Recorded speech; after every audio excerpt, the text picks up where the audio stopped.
안녕하세요. 과학 1등 정한쌤과 함께하는 재미있는 과학 이야기 오늘도 시작해 보도록 하겠습니다. 오늘은요, 조금 가볍게 여러분들 들어주셔도 될 것 같다는 느낌적인 느낌. 이건 내만의 생각인가?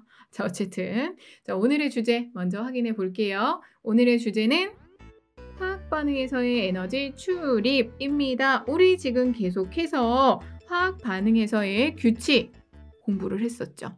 화학 반응에서의 규칙이 뭐뭐 있었지? 첫 번째로 공부한 게 질량 보존 법칙, 그리고 일정 성분비 법칙, 기체 반응 법칙에다가 보너스로 아보가드로 법칙까지 정리를 했었어요. 자, 이렇게 해서 정리를 하고 나서 오늘은 우리가 무엇을 할 거냐면 조금 아까 쌤이 오늘의 주제에 화학 반응에서 에너지 출입이라고 이야기를 했죠. 화학 반응이 일어나게 되면 에너지가 밖으로 빠져나오기도 하고 에너지가 안으로 흡수되기도 합니다. 자, 이러한 에너지 변화에 대해서 알아보도록 할 거예요. 자, 그러면 지금부터 시작합니다. 첫 번째 핵심. 발열 반응 먼저 이야기를 해보도록 할 건데, 자, 여러분들 발열 반응 제목만 들어도 뭔지 대충 감잡았. 발열을 발산하는 거죠. 자, 이 부분은요, 발열 반응이나 흡열 반응의 활용 예를 묻는 문제가 되게 자주 출제가 되니까 선생님이랑 기본적으로 발열 반응 그리고 조금 이따 할 흡열 반응의 정의를 잘 기억하시고 예를 알고 계시면 돼.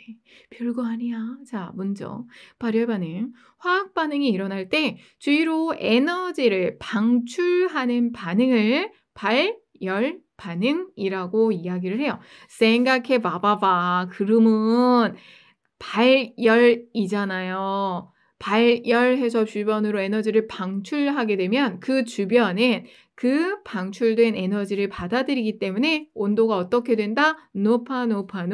높아집니다. 이해됐습니까? 자, 여러분들이 발열 반응의 기본적인 정의를 쌤이랑 확인을 하셨는데 크게 어려운 건 없어요. 에너지를 방출하는 발열 반응 주변 온도는 높아집니다.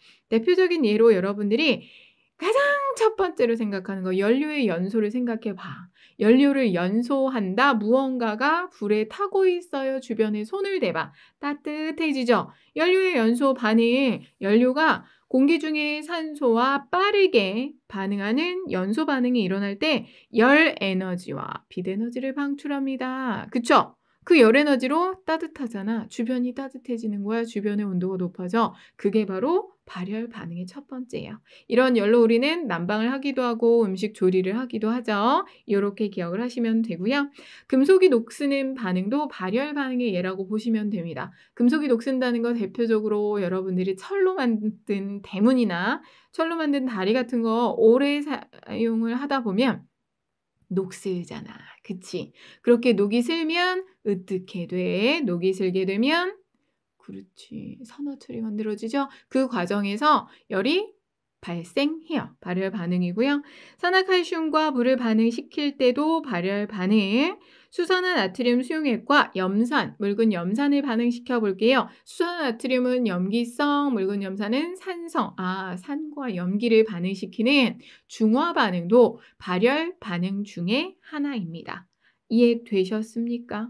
자, 지금 선생님이 발열 반응의 이야기를 4개를 했어요. 연료의 연소 반응, 금속이 녹쓰는 반응, 그리고 산화칼슘과 물의 반응. 자, 여러분들 산화칼슘과 물의 반응은 잘 기억을 해 두시고 산과 염기, 이게 무슨 반응이라고? 중화 반응이라는 거 알아주세요. 자, 이러한 발열 반응을 우리는 일상생활에서 이용을 하기도 하거든요. 일상생활에서 어디에 이용을 하는지 한번 살펴보겠어. 먼저 손난로. 겨울이 되면 우리는 손난로를 많이 들고 다니죠. 참 좋아졌어. 나 어렸을 땐 이런 거 별로 없었는데 요즘에는 너무너무 흔하지. 손난로는 철가루가 산화될 때에 열 에너지를 방출한다. 아까 금속이 녹슬면 열 방출한다 그랬죠. 발열 반응이라고 그랬죠. 그걸 활용을 한 거예요. 그래서 철을 가루로 만들어.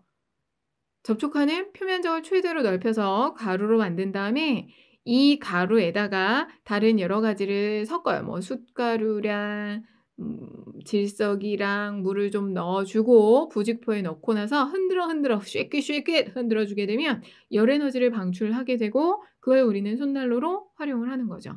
자 그리고 요즘에는 자체 발열 용기를 많이 사용을 합니다. 우리 친구들 뭐라 그러지? 군대에서 먹는 뭐라 그러지? 왜 생각이 안 나지? 그거 있잖아. 군대에서 먹는 요즘에는 나 갑자기 생각 안 나서 많이 슬프다. 마트에서도 팔아요. 그런 음식 보면 뚜껑을 열어서 뭐 줄을 확 잡아당긴다거나 아니면 그릇 자체를 따로 이렇게 줘요. 그래서 그 그릇에서 산화칼슘과 물이 반응을 해요. 그러면 수산화칼슘이 형성이 되면서 방출되는 열 에너지로 음식을 데워서 그걸 먹습니다. 그러니까 요즘에는 내가 산 꼭대기에 올라가서도 따뜻한 음식을 먹을 수가 있어요. 보온 밥통 이런 거 안 가져가도 돼. 보온통 안 가져가도 거기서 직접 해서 먹을 수가 있어요. 물론 쓰레기는 다 들고 내려와야 하겠죠. 그렇게 사용할 수가 있고요. 조리용 발열팩. 지금 조금 아까 발열 용기는 그릇 자체를 그렇게 만들어 주는 거고 발열팩도 발열팩은 안에 따끈따끈하게 해줄 수 있는 팩이 있어서 그걸 잡아당기면 만들어지는 거죠. 그런 것들이 있고요. 염화칼슘 제설제, 염화칼슘은 공기 중에 수분을 흡수해서 녹아요. 그렇게 하면 녹으면서 에너지를 방출하기 때문에 눈 위에 염화칼슘 제설제를 뿌려주게 되면 눈이 빨리 녹아. 눈이 빨리 녹아서 줄줄줄 흘러가게 되면 겨울에 눈이 많이 왔을 때 자동차가 미끄러지지 않게 사람들이 미끄러져 다치지 않게 도움을 주죠. 염화칼슘 제설제도 발열 반응 이용하는 거구나 라는 거 알아두시고요. 구제역 바이러스 제거. 참 요즘에는 이런 전염병들 새들 많이 걸리는 조류독감, 구제역 이런 것들 너무 많죠. 이런 거 좀 많이 안 발생했으면 좋겠는데 구제역 바이러스가 꼭 겨울 되면 나와. 이때 우리는요. 산화칼슘이 물과 반응을 해서 에너지를 방출하는 걸 이용해서 구제역 바이러스를 제거를 합니다. 구제역 바이러스는 온도가 높으면 다 제거가 된대요. 그래서 그 구제역 바이러스가 발병한 곳에 산화칼슘을 뿌리는 거야. 그리고 물 이렇게 살짝 뿌려주게 되면 열 에너지를 방출을 하게 되고 그 열 에너지에 의해서 구제역 바이러스가 모두 죽어버리는 거지. 싹 죽어버렸으면 좋겠다 구제역 바이러스가. 그쵸?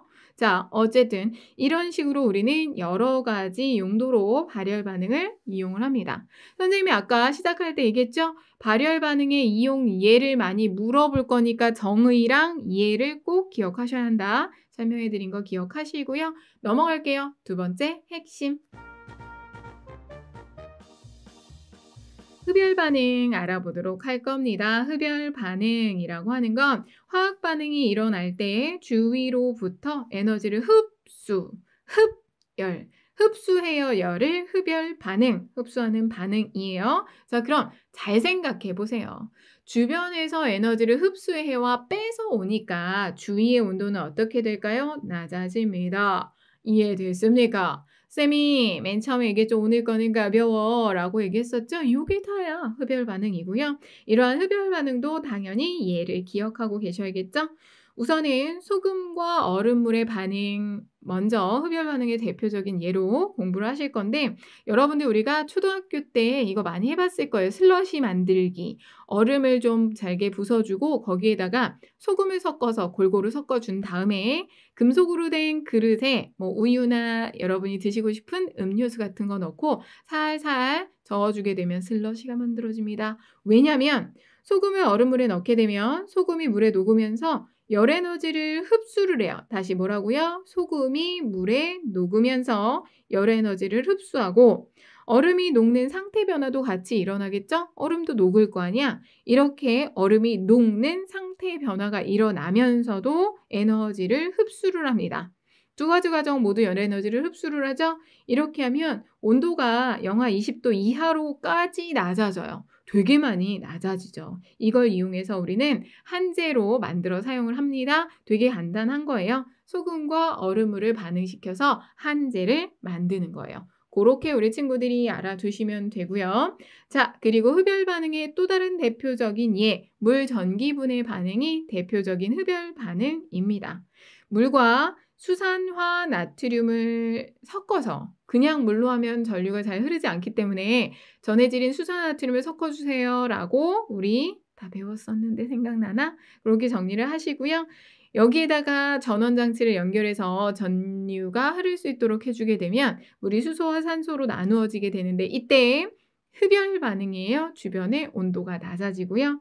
자, 그리고 요거 머릿속으로 별표 땡. 수산화 바륨과 염화 암모늄의 반응이 문제로 되게 많이 출제되는 대표적인 예입니다. 방금 쌤이 책장을 넘겼어. 수산화 바륨과 염화 암모늄 반응은 어떻게 문제로 많이 출제가 되냐면 얇은 나무 판자에 물을 묻히고요. 거기에다가 삼각 플라스크를 올려놓고 수산화 바륨과 염화 암모늄을 넣어서 반응을 시킬 거예요. 그리고 나서 이 삼각 플라스크를 들어 올리게 되면 얼라리요. 얇은 나무 판자가 삼각 플라스크에 붙었네. 왜? 물을 묻혔다 그랬잖아요. 물이 얼어서 얼음이 되면서 삼각 플라스크에 이 나무 판자를 붙여준 거야. 얼어서 그런 거죠. 왜? 수산화 바륨과 염화 암모늄이 반응을 할 때 어때요? 열 에너지를 흡수한다 그랬잖아. 흡수해서 물이 얼어버린 거지. 그래서 나무 판자가 삼각 플라스크에 붙습니다. 이것도 흡열 반응의 대표적인 예고요. 탄산수소 나트륨의 분해 반응하고 나와 있는데 탄산수소 나트륨은 베이킹 파우더를 주성분으로 열을 흡수해서 분해될 때 이산화탄소 기체를 생성합니다. 자, 우리가 빵 반죽을 할 때 베이킹 파우더 이게 바로 탄산수소 나트륨이에요. 거의 대부분이 이거를 넣고 반죽을 하죠. 반죽을 해서 조금 숙성을 시킨 다음에 우리가 구울 거야. 오븐에 넣고 구워주면 따뜻하게 가열을 하는 거죠. 이렇게 가열하게 되면 탄산수소 나트륨인 베이킹 파우더가 분해가 됩니다. 분해되면서 이산화탄소 기체가 발생을 해요. 그래서 그 기체 때문에 보옥하고 부풀어 오르고 맛있는 빵이 만들어지는데 이때 열을 흡수해서 분해가 되는 거잖아. 그쵸? 탄산수소 나트륨이 열을 흡수해야 분해가 되죠. 그래서 흡열 반응이라고 해요. 뭔가 내가 어떤 물질이든 가열을 해서 변화를 시킨다. 내가 열을 줘서 화학 변화가 일어난다 그러면 흡열 반응이라고 생각을 하시면 돼요. 내가 준 열을 받아들여서 흡수해서 반응이 일어나니까 흡열 반응인 거죠. 이러한 흡열 반응도 우리는 일상생활에서 이용을 합니다. 일상생활에서 대표적인 예로 냉찜질 주머니 질산암모늄과 물이 반응을 할 때 뭐라고? 누구? 질산 암모늄과 물 반응할 때 에너지를 흡수해서 온도가 낮아지는 걸 이용해서 냉찜질 팩으로 활용을 하고요.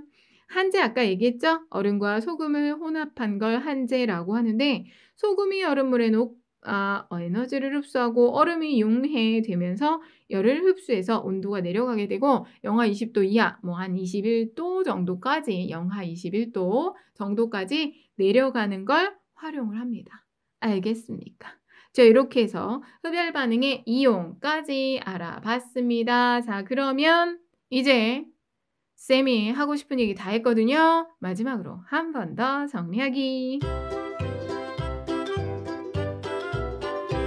발열 반응, 화학 반응이 일어날 때 주위로 에너지를 방출하는 반응으로 이런 발열 반응이 일어나면 주위 온도가 높아지고요. 흡열 반응, 화학 반응이 일어날 때 주위로부터 에너지를 흡수하는 반응으로 흡열 반응이 일어나면 주위의 온도는 낮아집니다. 라는 것까지 우리 친구들 기억을 하시면 됩니다. 오늘 한 내용은 크게 어려운 건 없는 것 같아요. 그쵸? 자, 우리 친구들 쭉 정리해서 대표적인 발열 반응과 흡열 반응의 예들 꼭 기억해 주시기 바라고요. 오늘은 여기서 마치고 다음 시간에 새로운 내용으로 찾아오도록 하겠습니다. 여러분, 다음 시간까지 모두 안녕.